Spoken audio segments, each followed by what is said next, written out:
예, 안녕하십니까. 책 읽는 자유인 채널을 운영하고 있는 이선입니다. 이번 시간 2026년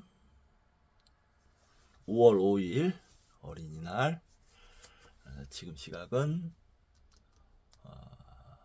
오후 12시 48분입니다. 오늘 화요일인데 집에 있으니까 좀 여유가 있기도 한 반면에 좀 나른해지네요. 어제 일도 좀 했고 해서 그런지 좀 나른해집니다. 자, 2시부터는 이제 또 어린이날 더비 프로야구가 있기 때문에 그 전까지 한 편만 더 하고 2시부터는 수다니 빠따 필사를 좀 할 생각입니다. 이번 시간은 지난 시간에 이어서 수다니 빠따 낭송 12장 성자의 경 할 텐데 그 전에 또 책 한 권 소개시켜 드리도록 하겠습니다. 그리스 인생학교. 아토스산에서 트로이까지 우리를 행복하게 하는 질문. 조현지음. 이분은 지금은 잘 모르겠는데 한겨레 신문 기자였을 때 제가 이 책을 샀던 것 같아요.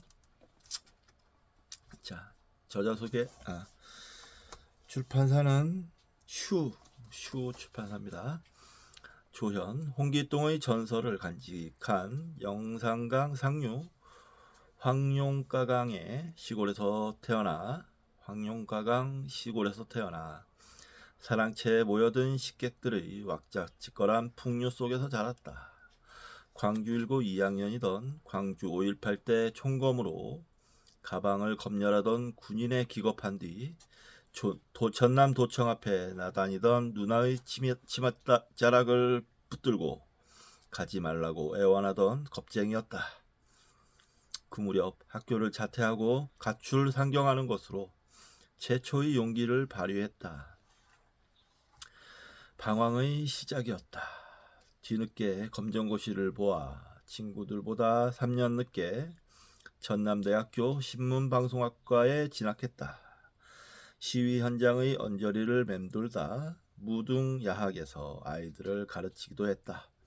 시간이 남으면 내가 뭐 때문에 태어나 이 고생을 하는지, 뭔 놈의 세상이 이 모양인지 고민을 했고, 궁금해서 견디기 어려우면 가끔씩 독서를 했다. 세계일보사를 거쳐 1996년부터 한겨레 신문사에서 취재기자로 일하고 있다. 사회부와 정치부에 근무하다가 종교 분야에 자원해 10년 넘게 마음, 영성, 치유, 봉사, 공동체에 대한 기사를 쓰고 있다. 사람들과 어울려 술과 차를 마시며 노는 것을 좋아한다. 그러다 호련히 산에 오르거나 여행을 하거나 아무도 찾을 수 없는 운둔 처소로 잠행한다. 지겨운 사람도 그리워질 때까지 이 환장한 세상이 보기에 참 좋다고 느껴질 때까지. 나를 찾아 떠나는 여행은 2001년 문화부 장관이 책의 날 직원들에게 선물한 책으로 누리꾼들에 의해 인문교양도서 1위에 꼽히며 스테디셀러로 자리 잡았다. 이 책은 저도 읽었습니다. 우리나라 근현대 선생들을 취재한 책이었어요. 어디 있더라? 뭐 다시 한번 봐야 되겠네요. 놔뒀는데. 예. 신문사를 1년 쉬고 인도와 히말라야를 헤매고 돌아와 쓴 인도 오지기행 2003년은 교보문고 추천도서로 한국 기독교의 숨은 영성가를 발굴한 울림 2008년은 감신대, 서울신학대, 장신대, 한신대 등 주요 신학대에서 100대 인문 교양도서로 선정되었다. 또 숨은 선사들의 발자취를 더듬은 제가 착각했네요. 운둔하고 착각했습니다. 나를 찾아 떠나는 여행하고 운둔하고. 제가 읽은 책은 운둔이었습니다. 운둔은 불교 출판 문화상과 올해의 불서상을 오지암자기행인 하늘이 감춘 땅 2008년은 불교 언론 문화상을 수상했다. 2010년에는 한국출판인회의 선정 우리 시대의 대표 작가 300인에 뽑히기도 했다. 현재 영성가, 수도자, 인문학자 등과 함께 지친 마음을 쉴 수 있는 수행 치유 웹진 휴심정을 운영하고 있다. 예전에 한때 그래서 이분 책을 좀 운둔 나를 찾아 떠나는 여행 저기 있네요. 하늘이 감춘 땅 그리고 이 책 이렇게 사서 보려고 사모았는데 읽지를 못했네요. 읽어봐야죠 이제. 특히 저 하늘이 감춘 땅 같은 거는 이제 제가 차 캠핑카를 사면 저 책을 좀 참고 삼아서 돌아다니기도 하지 않을까 그런 생각을 좀 해봅니다. 자, 차례 읽겠습니다. 목차가 좀 길어요. 들어가는 문.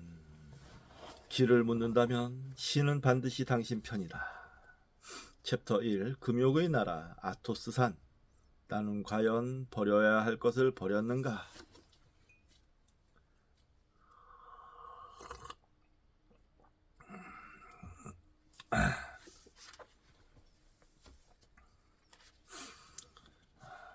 바다 위 절벽에 깃든 수도원.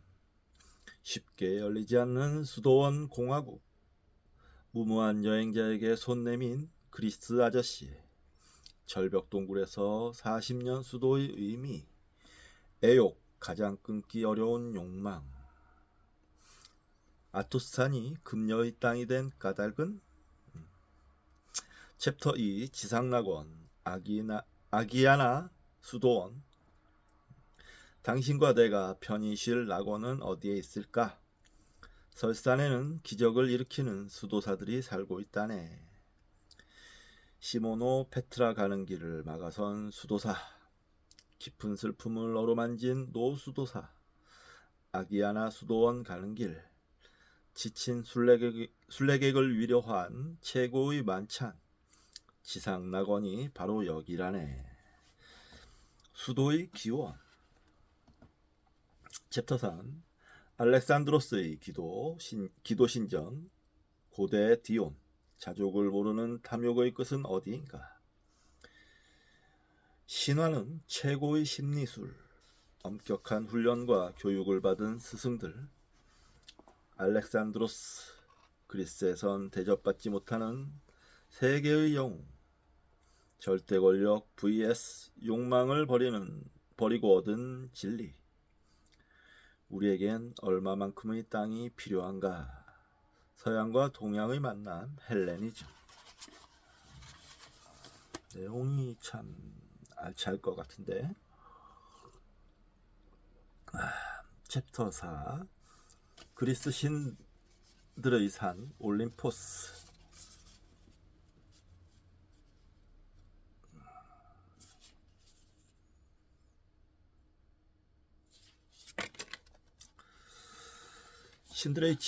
신들의 질투와 분노는 인간적 욕망의 투사인가? 신화의 시대는 심에 의한 공포정치, 제우스의 바람기와 헤라의 질투, 올림포스 산에서 만난 그리스 신화, 디오니소스 홀리 케이브, 그리스 신화의 발전사. 챕터 5. 하늘 위의 수도원 메테오라. 죽음은 필멸의 고통인가? 새로운 세계로의 통로인가? 메테오라. 하늘 위의 수도원 가는 길. 운둔 고행자들의 고독 속으로 걸어 들어가다. 낭떠러지 위 유일한 여성 수도원 아지오 스테파노. 메갈로 메테오라 수도원의 유골더미. 죽음이 알려주는 생의 비밀. 그리스 정교회의 뿌리 비잔티움. 챕터 6. 최고의 예언 신전 델포이. 미래의 비밀을 푸는 주인공은 누구인가? 무녀 피티아에게 운명을 묻다. 신탁의 해석, 나라의 명운이 바뀌다. 오이디푸스의 비극, 불안을 잠재우기 위한 선택. 그리스 운명을 쥐락펴락하던 신탁의 시대가 저물다. 최후의 그리스인 플루타르코스.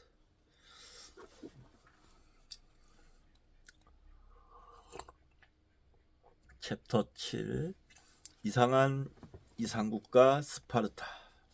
국가는 누구를 위해 존재하는가?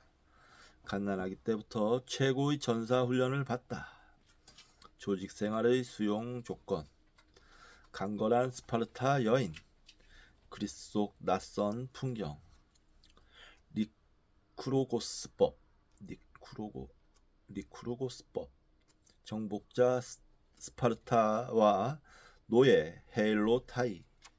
역사의 원조 전쟁사.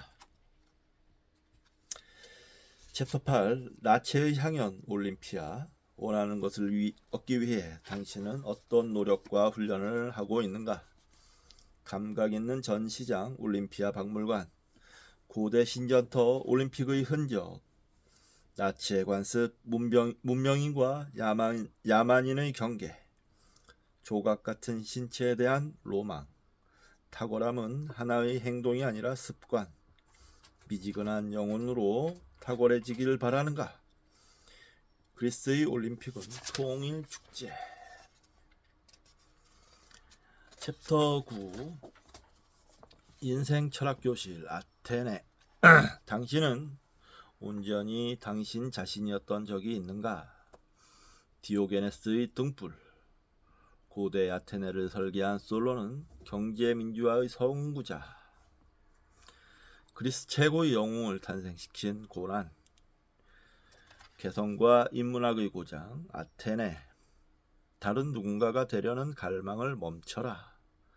그리스 철학. 챕터 10. 매력남 소크라테스의 숲. 당신은 당신 자신에 대해 얼마나 잘 알고 있는가? 창녀를 사랑한 아테네 남자들. 델포이 신전의 3가지 격언. 소크라테스 철학의 출발점이 된 무녀의 한마디. 추남 소크라테스를 연모한 미남 알키비아데스. 나 자신을 알아야 비로소 행복해진다. 나만큼 상대도 관심과 배려를 원한다. 그리스의 학교.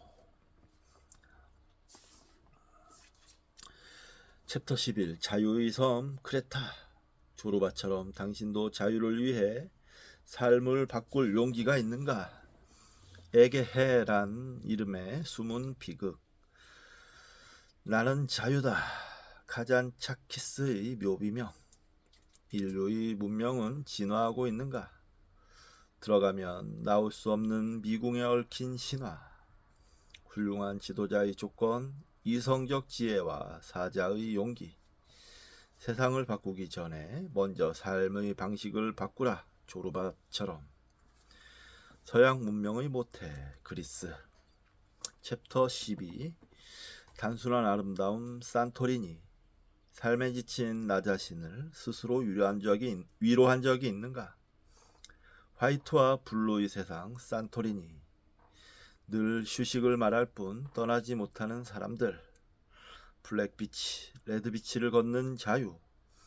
아름다운 전경보다 매력적인 그리스인들의 정. 산토리니가 에게해의 진주가 된 까닭. 잃어버린 고향 유토피아. 챕터 13. 히포크라테스의 고향 코스. 나를 위해 치유의 손을 내밀어줄 자 누구인가? 암흑세계 생물의 생존 제1법칙. 히포크라테스 나무. 건강을 자신한 뒤 찾아온 통증. 병고로서 양약을 삼아라. 히포크라테스 선서. 챕터 14. 요한계시록의 파트모스. 그리스도가 우리를 사랑한 것처럼 우리도 약자를 사랑하고 있는가? 사랑의 사도 요한, 파트모스에서 요한계시록을 쓰다.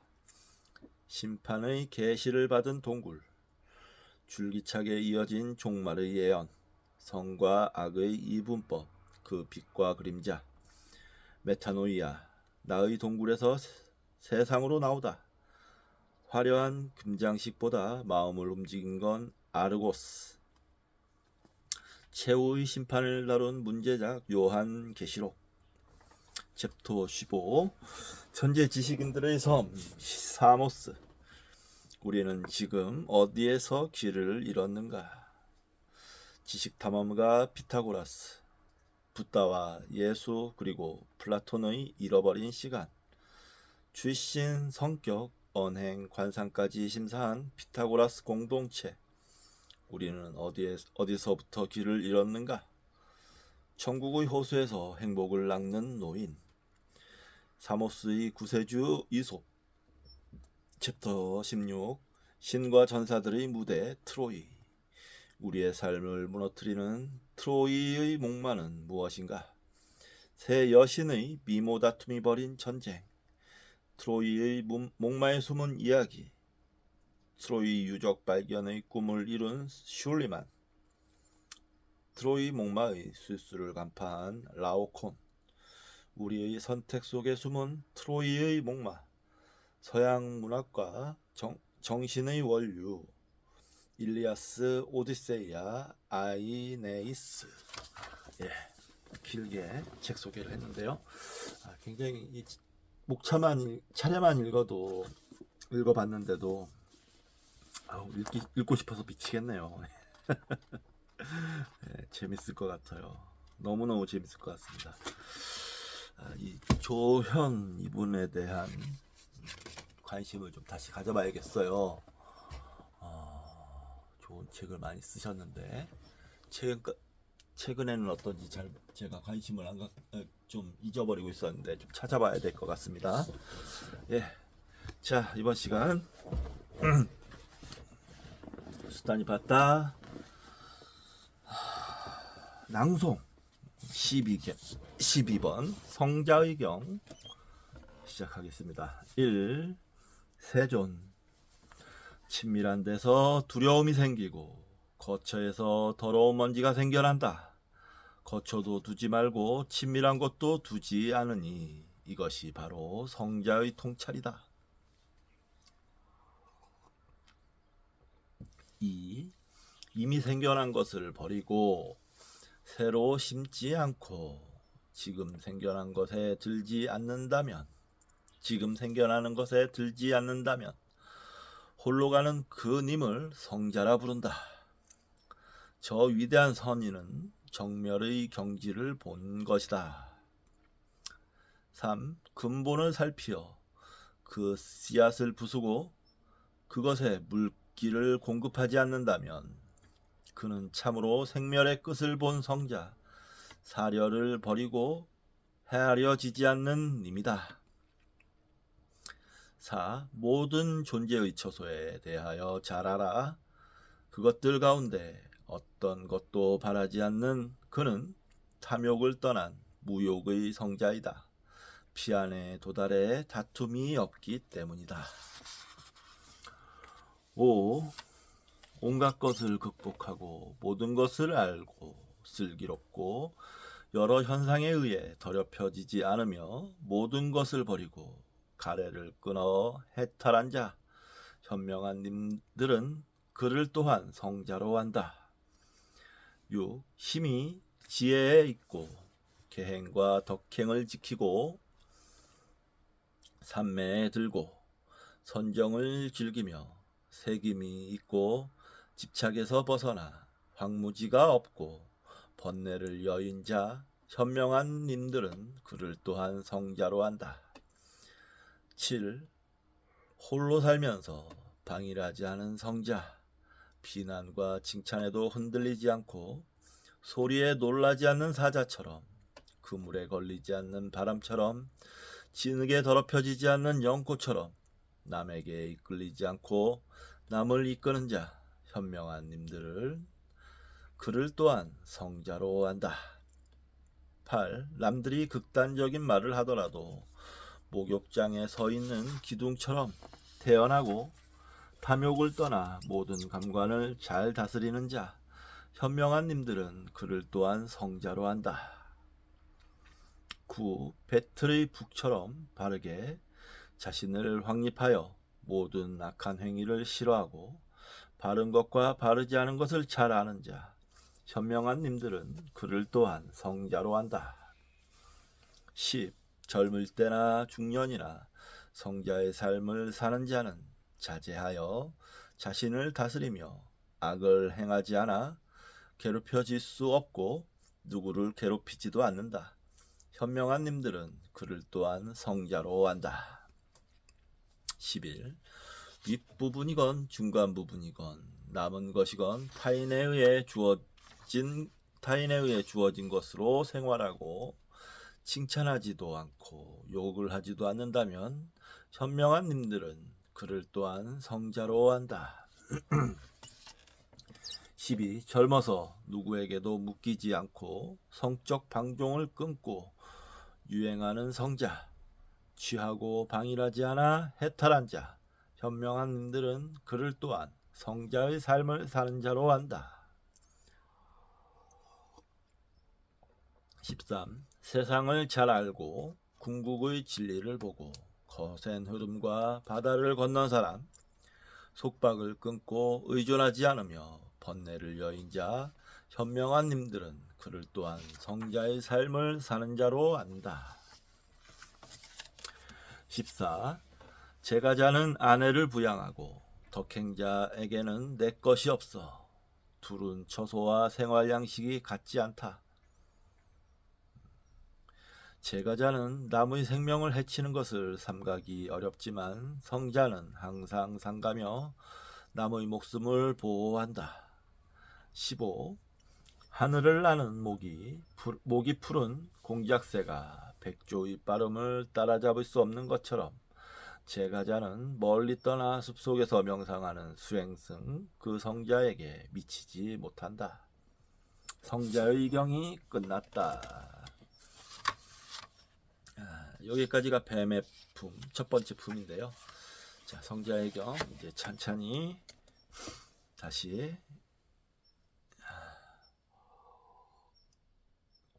주석과 함께 살펴보겠습니다. 12. 성자의 경.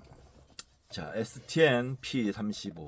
이 경은 성자, 즉 문의, 석가문의 뭐 이러잖아요. 네. 문의에 대한 경전이다. 원래 문의란 베다 시대에는 종교적 황홀경에 도달한 침묵의 해탈자를 의미했다. 그런데 부처님 당대에 와서는 성자는 이 경전에 언급되어 있듯이 집 없이 생활하는 자로서 장애가 없고 분쟁이 없고 탐욕이 없고 확고하고 자제하고 사력이 깊고 명상을 즐기는 자를 말한다. 이 경은 아쇼카 왕이 켈거타 바이라트 비문에서 언급한 성자의 노래이다. PRJ 254에 따르면 다양한 경우에 설해진 시들로 구성된 것이다. 따라서 각각의 시가 성립된 동기들이 다 다르다. 이 인연담에 대해서는 각 시의 첫 구절에 대한 주석으로 붙인다. 네, 각 시마다 인연담이 다르다. 읽어야 할 주석도 많습니다. 아이고 눈이 완전 침침. 작은 글씨를 읽다 보니까 눈이 많이 침침합니다. 이제 안경 안 쓰면 아예 안 보이네요. 자, 1. 세존 친밀한 데서 두려움이 생기고 거처에서 더러운 먼지가 생겨난다. 거처도 두지 않고 친밀한 것도 두지 않으니 이것이 바로 성자의 통찰이다. 여기에 친밀한 데서 두려움이 생기고의 주표시가 있습니다. 가래와 견해에 대한 친밀을 말한다. PRJ 254에서 255에 따르면 이 경의 첫 번째 4개의 시들은 세존께서 사바티시의 한 마을에 계실 때 불행한 한 여인이 지아비를 잃고 자식을 출가시키고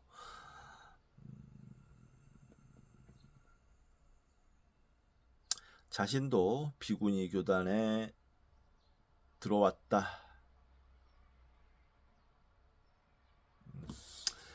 이건 좀 이 주석은 읽지 않는 게 좋겠습니다.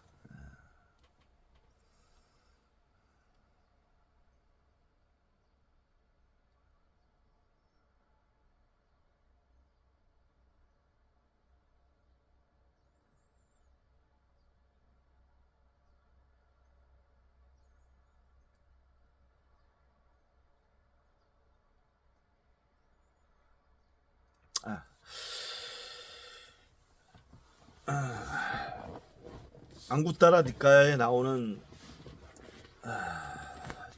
인연담이니까 읽겠습니다. 조금 충격적인 내용입니다.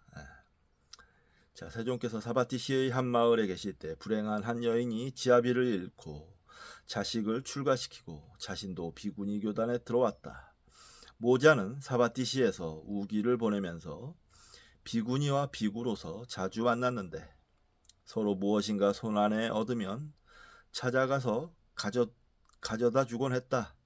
서로 자주 만나고 보는 사이에 욕정이 생겨나 출가 신분이라는 생각이나 어머니와 아들이라는 생각을 잊어버리고 한계를 넘어서서 근친상간의 죄를 범하게 되었다.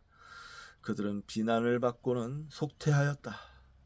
이 이야기를 수행승에게 들은 세종께서는 이것과 관련하여 맹독이나 끓는 기름이나 작열하는 청동처럼 여성을 피하라 라고 하면서 이 네 편의 시를 읊은 것이다.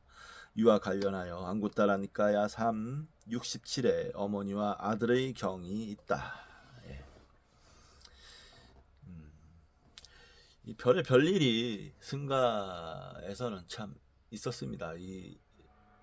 그 율장에 보면 참 많은 충격적인 에피소드들도 많이 있어요. 주로 성과 관련된 일들이 많은데 그렇습니다. 자, 보면은 여기서 이렇게 말씀하신데도 이제 이해가 가는 거죠. 친밀한 데서 두려움이 생기고 거처에서 더러운 먼지가 생겨난다. 거처도 두지 말고 친밀한 것도 두지 않으니 이것이 바로 성자의 통찰이다.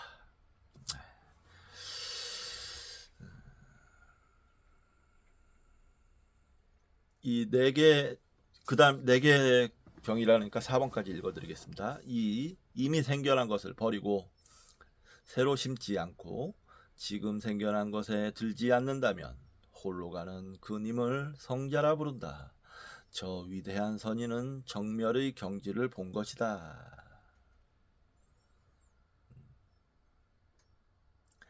3. 근본을 살피어 그 씨앗을 부수고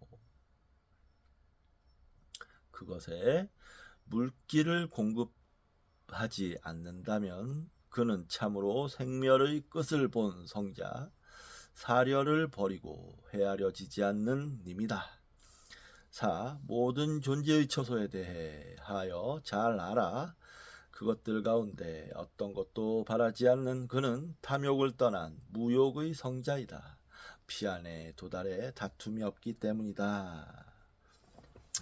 이렇게 이 네 개의 개성이 아까 언급해드렸던 에피소드 인연담에 대한 우리 부처님의 개성이었습니다. 자, 넘어가고요.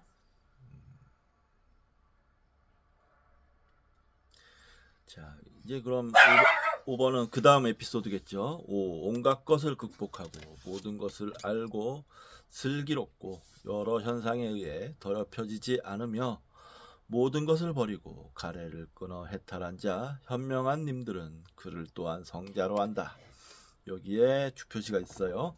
PRJ 258에서 259에 따르면 다섯 번째 시는 우빠까가 돌아오지 않는 님의 지위를 얻은 것과 관련된 것이다.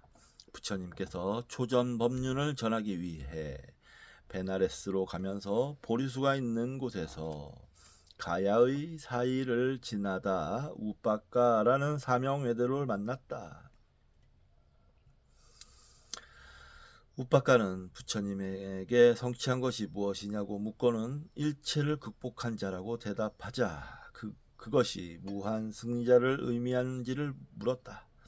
부처님께서 그렇다고 대답하자 그는 그럴지도 모르지 하고 머리를 흔들며 다른 길로 떠났다.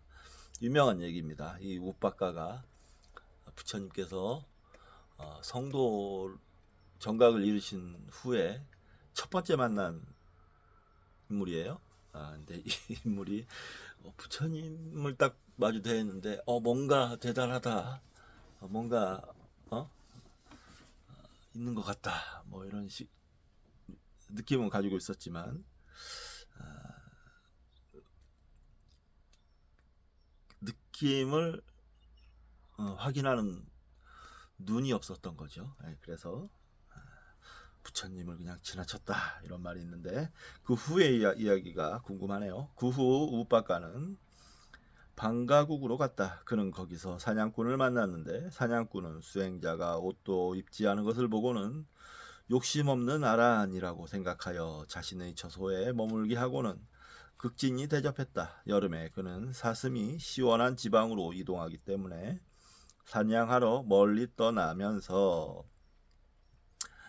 자빠라는 딸에게 아란을 잘 섬길 것을 부탁했다. 그런데 우빠까는 아름답고 허리가 멋지게 빠진 사냥꾼의 딸에 빠졌다. 사냥꾼의 딸을 사모한 나머지 죽겠다고 소동을 부리며 7일 동안이나 식음을 전폐하는 바람에 사냥꾼은 결국 딸과의 결혼을 허락하였다. 그는 생계를 유지하기 위해 고기를 운반하고 팔아야 했다. 그러다 짜바는 수바따라는 아들을 낳았다. 어린아이가 울면 그녀는 우빠까의 아들 도박꾼의 자식 울지 마라 라고 우빠까를 조롱했다. 그는 어느 날 참을 수가 없어서 무한 승리자에게 간다고 그녀를 떠나 세존께서 계신 사바티시의 제따숲을 찾았다. 세존은 자초지종을 듣고 승단에 들어오는 것을 허락했고 가르침을 받고 명상한 결과 돌아오지 않는 님, 불안자의 경지에 들었다. 부처님은 그것을 인가하면서 이 시를 읊은 것이다. 우빠까가 그 후에 이런 에피소드가 있었군요. 좀 몰랐습니다. 재밌네요. 한편으로는 다행입니다. 네. 수행자가 자, 온갖 것을 극복하고 모든 것을 알고 슬기롭고 여러 현상에 의해 더럽혀지지 않으며 모든 것을 버리고 가래를 끊어 해탈한 자 현명한 님들은 그를 또한 성자로 한다. 6. 힘이 지혜에 있고 계행과 덕행을 지키고 삼매에 들고 선정을 즐기며 세김이 있고 집착에서 벗어나 황무지가 없고 번뇌를 여인 자 현명한 님들은 그를 또한 성자로 한다. 이 시에도 인연담이 있습니다. 여기 PRJ 261에서 262에 따르면 이 시는 카디라바니아 가로 열고 아카시아 숲 레빠따 장로와 관계된 것이다. 레빠따는 숲속에 사는 자 가운데 제일이라고 불리었다. 그는 사리부따의 가장 나이 어린 동생이었다. 어머니는 아이들이 모두 출가하여 승단에 들어가는 것을 염려하여 레빠따만은 집에 두려고 7살 때 서둘러 결혼식을 올렸다. 결혼식 날 레빠따는 신부에게 당신의 할머니처럼 오래 살기를 바란다 라고 축복하는 말을 했는데 그러자 120살 먹은 노인의 영상이 떠올라 자신의 아내도 그와 같은 운명을 피할 수 없음을 깨닫고 결혼식 도중에 그곳을 떠나 어떤 수행승들이 사는 곳으로 도피했다. 사리부타는 미리 알고 수행승들에게 부모의 허락 없이 출가를 승인해 줄 것을 요청해 놓았기 때문에 승단에 들어올 수 있었다. 사리부타는 이 소식을 듣고 레빠따를 찾아가려고 했으나 부처님은 기다리라고 했다. 레빠따는 오랜 세월 기다리다 못해 스승들로부터 명상 수행의 가르침을 받고 홀로 부처님을 찾아 나섰다. 도중에 아카시아 숲에서 우기를 맞게 되었는데 거기서 그는 깨달음을 얻어 아라한의 경지를 성취했다. 우기가 끝나자 사리부타와 부처님은 500명의 수행승과 함께 아카시아 숲의 레빠따를 방문하기로 했다. 레빠따는 부처님이 오시는 것을 미리 알고 신통력으로 훌륭한 처소를 만들었다. 그런데 방문하고 돌아오다가 한 연로한 수행승이 신발을 잃어버렸는데 그것이 아카시아 나무 위에 걸려있는 것을 보았다. 그는 사바띠에 도착해서 제가의 여신도인 비사카에게 초대받아 식사를 하고 나서 수행승들에게 레빠따 장로의 처소가 있을 만한 것이 못 된다고 불평을 털어놓자 부처님은 상의실에서 나와 레빠따는 새내기 수행승이 아니라 번뇌를 부순 아라한이다 라고 말씀하시면서 이 시를 가르친 것이다. 예, 그렇군요. 자, 그 다음 7. 홀로 살면서 방일하지 않은 성자.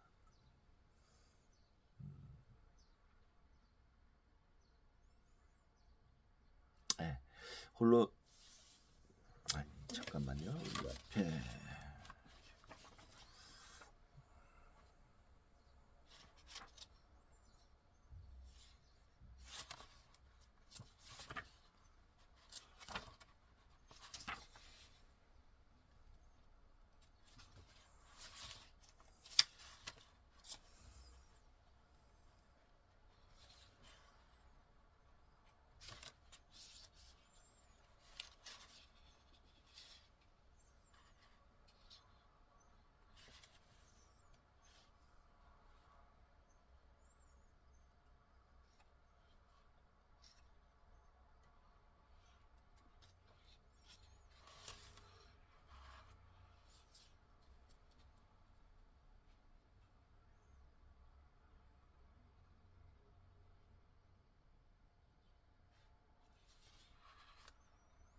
네.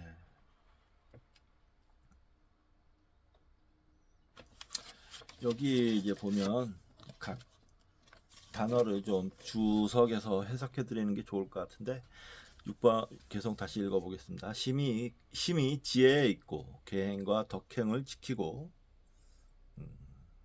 삼매에 들고 선정을 즐기며 새김이 있고 집착에서 벗어나 황무지가 없고 번뇌를 여인 자 현명한 님들은 그를 또한 성자로 안다 이렇게 되는데 여기서 황무지에 대한 주표지를 읽고 넘어가겠습니다.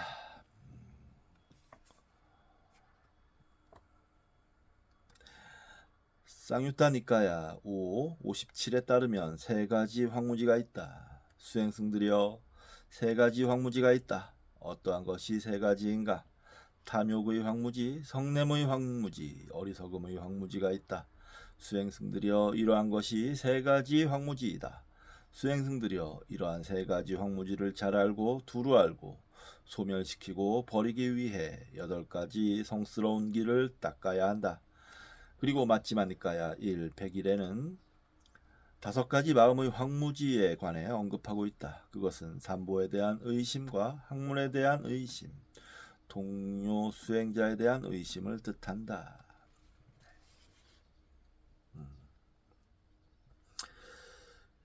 그냥 마음에 좀 걸려서 황무지라고 되어 있는데 그냥 걸려서 읽어드렸습니다. 7. 홀로 살면서 방일하지 않은 성자 비난과 칭찬에도 흔들리지 않고 소리에 놀라지 않는 사자처럼 그물에 걸리지 않는 바람처럼, 진흙에 더러워지지 않는 연꽃처럼, 남에게 이끌리지 않고 남을 이끄는 자, 현명한 님들은 그를 또한 성자로 한다.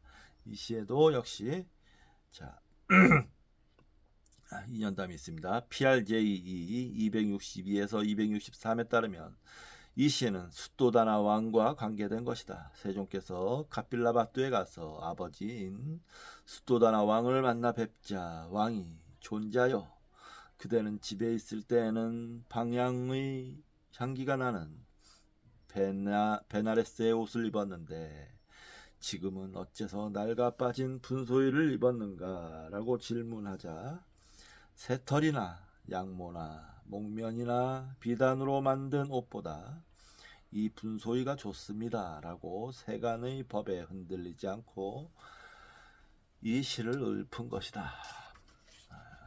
그렇군요. 아버지를 만나서 남들이 극단적인 말을 하더라도 목욕장에 서 있는 기둥처럼 태연하고 탐욕을 떠나 모든 감관을 잘 다스리는 자, 현명한 님들은 그를 또한 성자로 한다.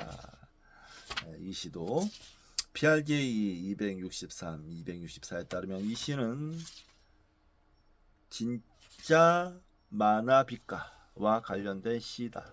진짜는 어떤 고행주의자들의 교단의 유행녀였다. 그녀가 속한 이교도의 교단은 부처님의 명망이 커짐에 따라 자신의 교단의 이익을 챙길 수 없게 되자 진짜의 도움으로 부처님을 헐뜯어 반사익을 노리고자 음모를 꾸몄다. 그녀는 매우 미인이었으나 간교하기 짝이 없었다. 그들은 그녀를 설득하여 제타숲에 계신 부처님을 방문하는 척 하도록 했다. 어느 날 저녁 그녀는 제타숲을 향해 가서는 그날 밤을 근처의 이교도가 묵는 곳에서 보냈다. 그리고 다음 날 아침에 사람들이 그녀가 제타숲에서 나오는 것을 보게 만들었다. 사람들이 질문하자 부처님과 동침했다고 말했다. 그 후 몇 달 뒤에 몸에 통나무 조각을 묶고는 임신한 척하며 부처님께서 설법하는 대중 앞에 나타나 자신의 임신에 대하여 무책임하고 냉담하다고 부처님을 모욕했다. 부처님은 침묵을 지켰다. 그러나 제석천은 자신의 보좌가 뜨거워져서 어떤 조치를 취하지 않을 수 없었다. 생쥐로 하여금 뱃속의 통나무를 감은 줄을 끊게 만들자 그 통나무가 바닥에 떨어지면서 진짜의 발을 찍었다. 제타숲에서 쫓겨나자마자 지옥의 불길이 그녀를 삼켜버렸다. 수행승들이 이 사건에 관하여 언급하자 세종께서 이 시를 읊은 것이다.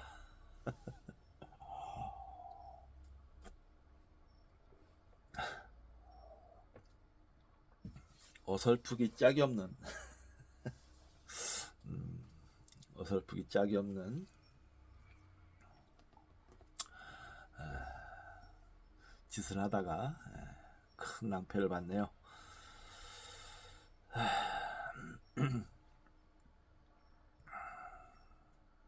자, 9.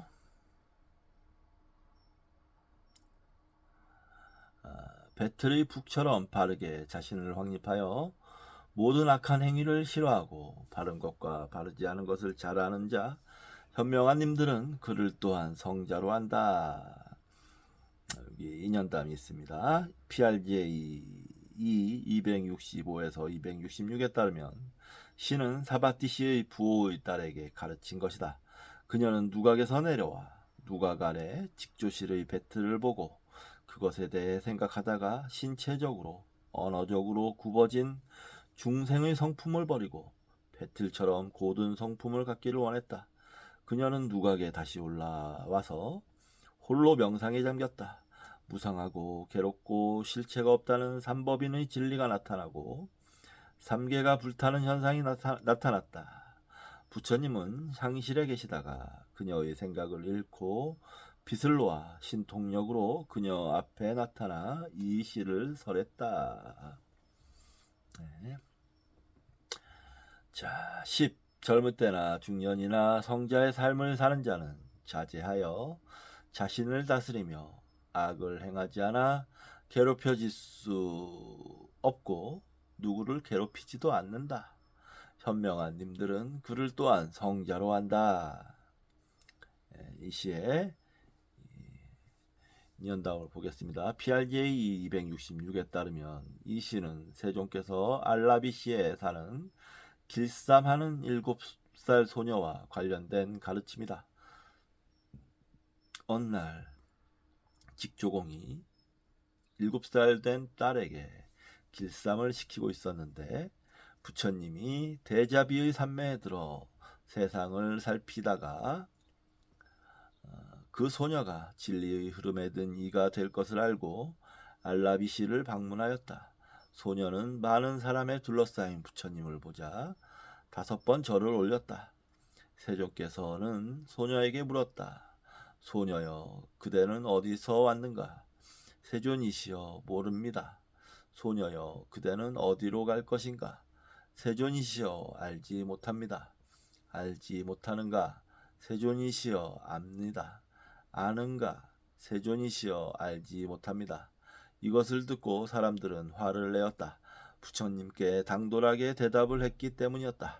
그래서 세종께서는 그렇게 대답한 이유를 묻자 소녀는 대답했다. 소녀는 부처님이 어디서 왔느냐는 집에서 온 것을 묻는 것이 아니라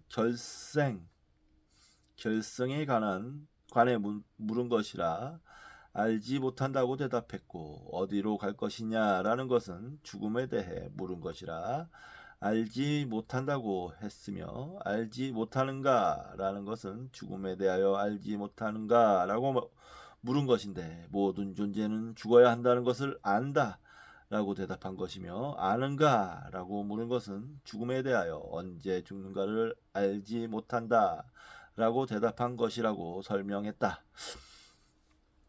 똑똑한 소녀네요. 아주 똑똑한 게 아니고 범상치 않습니다. 보통 사람이 아니네요. 세종께서는 그 소녀를 칭찬하고 때가 되었음을 알고 가르침을 주었는데, 이때 진리의 흐름에 된 이가 되었다. 그리고 나서 소녀는 아버지의 집으로 돌아갔다. 아버지는 그녀를 보자 시간이 너무 지났다고 화를 내면서 엉겹결에 북을 던졌는데 딸의 배에 맞아 딸이 죽었다. 가로 열고 법구경 주석에서는 아버지가 졸다가 인기척에 놀라 북줄을 힘껏 당기는 바람에 배틀이 튕겨 나와 북끝이 가슴을 찔러 죽었다고 되어 있다. 가로 닫고. 그러자 사람들은 딸을 죽였다 생각하고 아버지는 왕의 처벌이 두려워 출가해서 수행승이 되었다.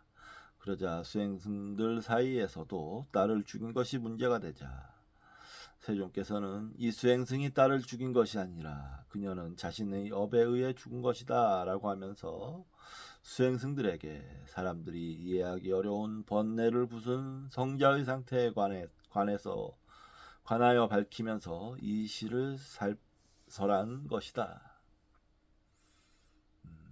좀 복잡한 내용이 있었네요.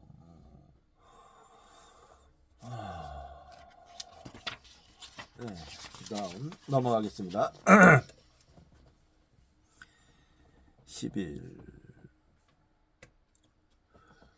11번 윗부분이건 중간부분이건 남은 것이건 타인에 의해 주어진 것으로 생활하고 칭찬하지도 욕을 하지도 않는다면 현명한 님들은 그를 또한 성자로 한다. 자, 이 시에 대한 인연담입니다. PRJ 270에 따르면 이 시는 바람은 반자가 다약가와 관련된 시이다. 그의 이름이 이렇게 불린 이유는 자신의 수확물을 5가지 단계로 나누어 그 최초의 것을 보시했기 때문이다. 1. 수확 단계의 첫 번째 것. 2. 탈곡 단계의 첫 번째 것. 3. 보관 단계의 첫 번째 것. 4. 요리 단계의 첫 번째 것. 5. 시식 단계의 첫 번째 것. 어느 날 부처님이 바라문의 집으로 가서 그의 집 문 앞에 섰다. 바라문은 식사를 하고 그의 아내가 시중을 들고 있었다.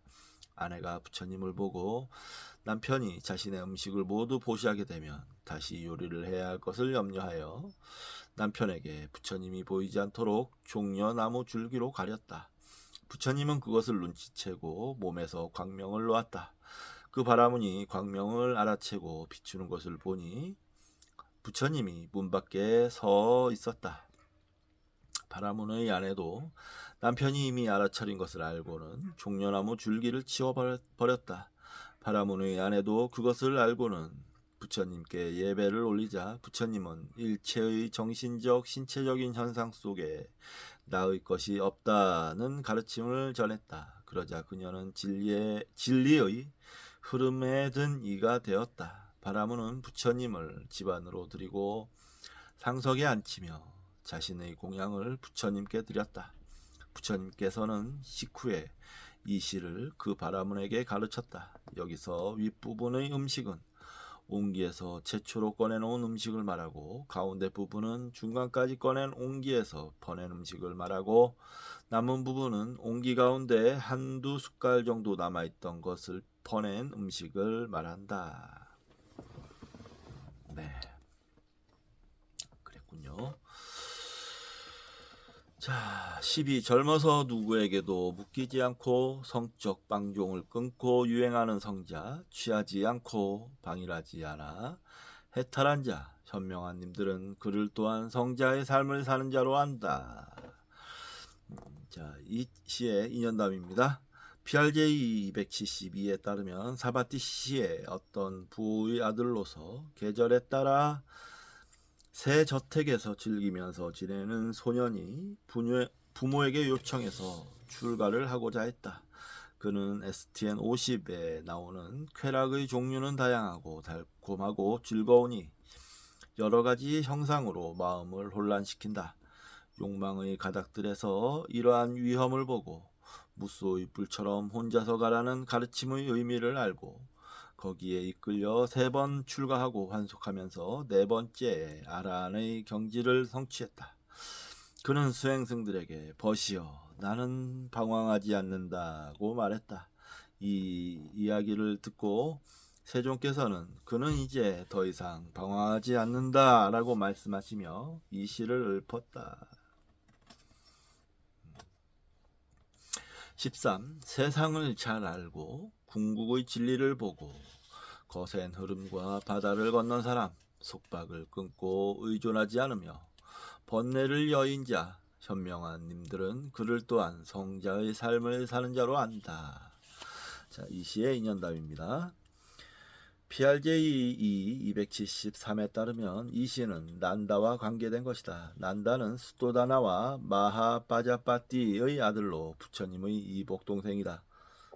세존께서 정각을 이룬 후에 카필라바투에 왔을 때 난다의 집을 방문했다.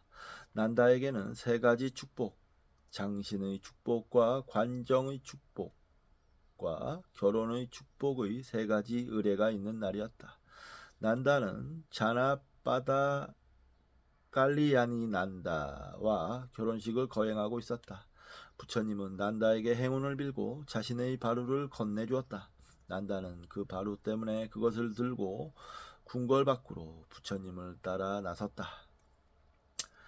자나빠다 깔리야니 난다는 그가 가는 것을 보고 빨리 돌아오길 부탁했다. 그러나 부처님은 난다에게 출가하길 종용했고 거절하기 곤란했던 난다는 마지못해 승낙했다. 그러나 날이 갈수록 사랑하는 여인 때문에 고민했고 마침내 낙담하여 건강을 해칠 정도가 되었다. 그래서 부처님은 그를 데리고 천녀들이 사는 도리천으로 올라가 베자얀따 궁전 문 앞에 섰다. 세존께서 오신 것을 알고 제석천은 요정의 무리에 둘러싸여 궁전을 내려왔다. 그녀들은 모두 가사파 부처님의 제자들에게 발에 바르는 기름을 보시하여 구족 천녀가 된 천녀들이었다. 부처님은 난다에게 이 아름다운 500명의 구족 천녀를 보라고 말했다. 부처님의 가르침 속에 여인이 이러한 상호를 구족해야 한다는 가르침은 없지만 부처님은 방편성교로서 난다의 고통스러운 불만을 제거하고 탐욕을 없애기 위해 난다에게 구족 천녀를 보여준 것이다. 그 후 세종께서는 난다가 천녀를 보고 나서 청정한 삶을 즐기는 것을 보고 수행승들에게 치욕스러운 말로 난다에게 자극을 주어라고 말했다. 난다는 자신이 추구했던 감각적 쾌락에 대해 몹시 수치스러움을 느끼고 근본적으로 숙고하여 머지않아 아란의 경지를 성취했다. 그 후 부처님은 수행승들에게 이제 난다는 비난받을 것이 없다고 하면서 이 시를 수행승들에게 가르쳤다. 그 후 부처님은 난다를 감관의 문을 지키는 자 가운데 제일이라고 불렀다.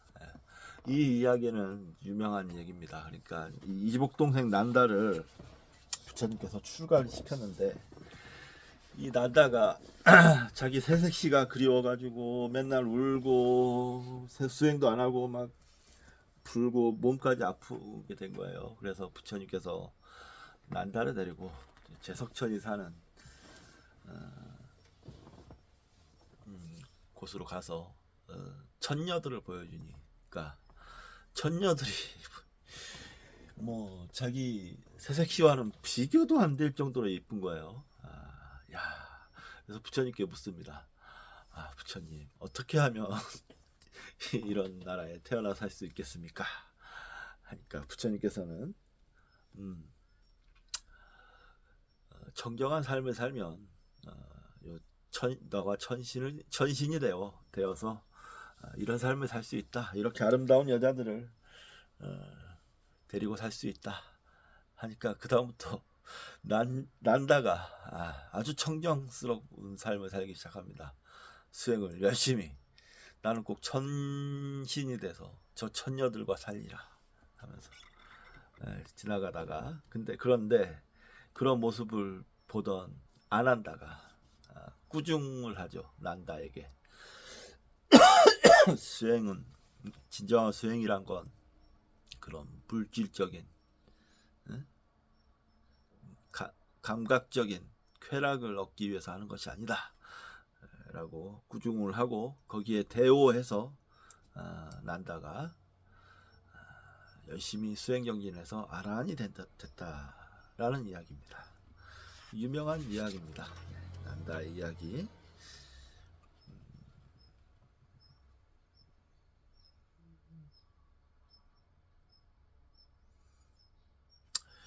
요게 이제 속박을 끊고라는 말이 있는데 속박에 대한 주표시 좀 보겠습니다. PRJ 275에 따르면 네 가지 속박이 있다. 탐욕에 의한 존재무리의 속박, 분노에 의한 존재무리의 속박, 규범과 금계에 대한 집착에 의한 존재무리의 속박, 독단에 의한 존재무리의 속박을 뜻한다. 독단에 의한 존재무리의 속박은 이것이야말로 진리이다는 독단에 대한 집착을 뜻하는 것으로 SRP 137에 따르면 극단적인 것에 집착하는 견해의 힘으로 생겨난 이란 뜻으로 이것이야말로 진리이다라고 이와 같이 집착하는 것에 의한 정신 신체적 속박을 말한다. 자, 그 다음에 14번 제가자는 아내를 부양하고 독행자에게는 내 것이 없어. 둘은 처소와 생활 양식이 같지 않다. 제가자는 남의 생명을 해치는 것에 삼가기 어렵지만 성자는 항상 삼가며 남의 목숨을 보호한다. 이 시에 인연담이 있습니다. PRJ 275에 따르면 어떤 수행승이 꼬살라국의 국경지대에서 마을에 의존하여 숲속에서 살았다. 그때 마을의 한 사냥꾼이 그 수행승이 사는 저소로 들어가 동물을 사냥했다.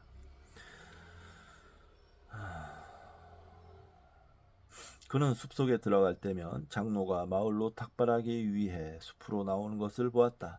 이처럼 자주 보고 나니까 장로에 대한 애착이 생겨났다. 그래서 그는 많은 고기를 구할 때마다 장로에게 맛있는 닭발 음식을 대접했다. 사람들은 이 수행승은 이 장소에 동물들이 살고 있고 돌아다니고 있고 물을 마시고 있다고 사냥꾼에게 알려서 사냥꾼으로 하여금 동물을 죽이게 하고 그것으로 둘이 사이좋게 생계를 꾸려간다 라고 불평했다. 마침 세종께서 여러 지방을 유행하다가 이 지방에 들렀다가 이 소식을 듣게 되었다. 세종께서는 그 사냥꾼과 함께 생계를 같이 하는 구수행승에게 번뇌를 부순 성자의 삶을 깨우치게 하고 수행승들에게 가르침을 주기 위해 이 시를 읊었다. 네, 마지막 15. 하늘을 나는 목이 푸른 공작새가 백조의 빠름을 따라잡을 수 없는 것처럼 제가자는 멀리 떠나 숲속에서 명상하는 수행승 그 성자에게 미치지 못한다.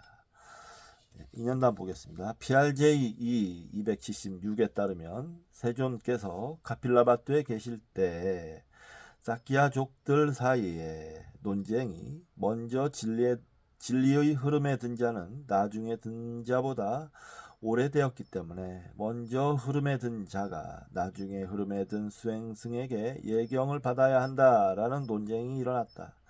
이 이야기를 어떤 닭발하던 수행승이 듣고 부처님에게 전했는데 부처님은 돌아오지 않는 경지에 이른 자라도 제가에 있다면 출가한 사미에게 예경을 해야 한다라고 말씀하시면서 제가자가 먼저 흐름에 들었더라도 나중에 흐름에 든 수행승에게 예경할 것을 가르치고 수행승들을 가르치기 위해 이 시를 읊었다.